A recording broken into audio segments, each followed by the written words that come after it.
Following former Vice President Mike Pence's criticism of former President Donald Trump at the Gridiron dinner, Trump hit back, mocking Pence's poor performance in the presidential primary polls and even suggesting January 6 was really his fault for not objecting to the election results.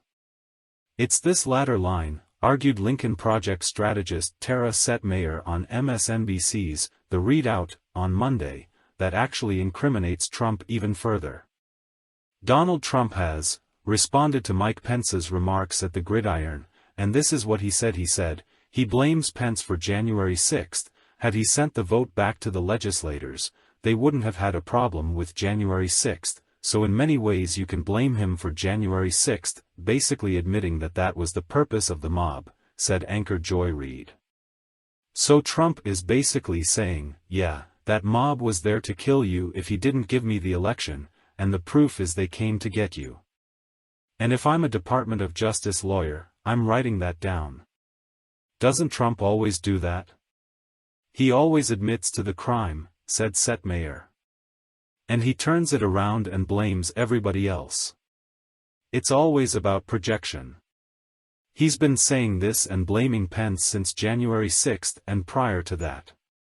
I mean, it was the Lincoln Project that put out the ad after the election that let Trump know, by the way, Mike Pence is the one that's actually going to seal your fate here. You lost the election, and Pence is going to seal your fate on January 6 with that ceremonial power there in Congress. And they didn't know, it's in Pence's book. The Department of Justice was contacted to find out how they could get back at Lincoln Project because it pissed off Donald Trump so much that we alerted them to this fact. So this has been brewing for quite some time. We have seen the anecdotes in the past about how Trump called Pence all kinds of names and basically called him a coward and said you're the P word if you don't do this, Setmayer continued.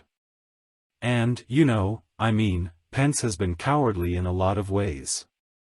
I think he's a weakling because he should have been this strong about what happened on January 6 immediately after and consistently after. You can't be this sanctimonious and this pearl-clutching about things 2.5 years later when you're trying to find political expediency to run, a lane to run in, which he doesn't have. What constituency does he have? He doesn't. I wish this wasn't as big of news as it is, because where was this for 2 years? He's only saying this now because he wrote a book and he's trying to run for president, and he did it to a crowd where he's trying to garner favor with him so they'll write glowing stories about him as he runs for president, added Setmayer. I'm over Mike Pence, and tired of everyone all of a sudden giving him a gold star and a cookie. It's like what Chris Rock said, what, do you want a cookie for doing the right thing? He should have done this. So I'm kind of over it.